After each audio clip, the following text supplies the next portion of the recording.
အခုလည်းပဲဘုန်းတို့ပညာရှိသူတော်ကောင်းကိုနော်ပေါင်းသင်းဖို့လိုသလိုပညာရှိသူတော်ကောင်းဖြစ်စေတတ်တဲ့ကောင်းတဲ့ဓာတ်တွေအတိဓာတ်တွေအမြင်ဓာတ်တွေအလိမ္မာဓာတ်တွေလေ့လာရမယ်လိုက်စားရမယ်ဟုတ်လားအဲ့ဒါတွေနဲ့လည်းဘာလို့ဖို့လို့တော့ပေါင်းဖို့လိုတယ်ဟုတ်လားပညာရှိနဲ့ပေါင်းလို့ပညာရှိဖြစ်ဖို့ဆိုတာအချင်းတစ်ခုစောင့်ရသေးတယ်ဟုတ်လားပညာဓာတ်တွေနဲ့ပေါင်းလိုက်မယ်ဆိုရင်တော့တန်းပြီးတော့ကိုယ်ဘာဖြစ်သွားမှာတော့ပညာရှိဖြစ်မယ်ပေါ့အဲ့လိုပြောလို့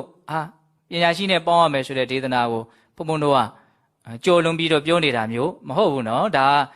ငယ်ရွယ်တဲ့အရွယ်ကစပြီးတော့ဒီပေါင်းသင်းခြင်းရဲ့အကျိုးကျေးဇူးတွေဒါအများကြီးပြောခဲ့တာပဲလူဆိုတာနော်အတူခိုးတဲ့တော်ပါဟုတ်လားကောင်းတာလဲတူခိုးမကောင်းတာလဲတူခိုးနော်အဲ့ဒါကြောင့်မလို့မပေါင်းသင်းဖို့လည်းပဲအရေးကြီးလိုတယ်ဒါပေမဲ့ဒါလေးနဲ့ဆက်ပြီးတော့ထပ်ပြီးတော့မြင်စေချင်တာဘာတော့ကောင်းစီတတ်တဲ့ဓာတ်တဘာဝတွေနဲ့ပေါင်းဖို့လည်းလိုတယ်ဆိုတာလေးပေါ့သဘောပေါက်လားမသိပါဘူးလူနဲ့အသိဉာဏ်နဲ့ပေါင်းလို့ပညာရှိဖြစ်ရတယ်ဟုတ်လားအဲ့လိုဆိုရင်ကိုကအသိဉာဏ်နဲ့ပေါင်းလိုက်မယ်ဆိုရင်ကိုလည်းဘာဖြစ်သွားမှာတော့ပညာရှိဖြစ်မယ်ဒါကြောင့်ပညာရှိသူတော်ကောင်းနဲ့ပေါင်းဖို့အလွန်အရေးကြီးလိုအပ်တယ်လို့ဟုတ်လားပညာရှိစေတတ်တဲ့အရေးအသွေးတွေနဲ့ပေါင်းသင်းဖို့ရောမလိုဘူးလားအဲ့ဒါတွေကိုယ်တန်တန်ဖြစ်ဖို့ရောအရေးမကြီးဘူးလားအပြင်ဘက်ကပညာရှိနဲ့ပေါင်းဖို့လို့အတွင်းရလည်းပဲကောင်းတဲ့ဓာတ်တွေဖြစ်အောင်ပေါင်းသင်းခြင်းနဲ့ဒါတင်စားပြီးတော့ပြောတာပေါ့ဟုတ်လားအဲ့ဒါဆိုလို့ရှိရင်ဘုန်းဘုန်းတို့ပညာရှိနဲ့လည်းပေါင်းအသိဉာဏ်နဲ့လည်းပေါင်းဆိုတဲ့အဓိပ္ပာယ်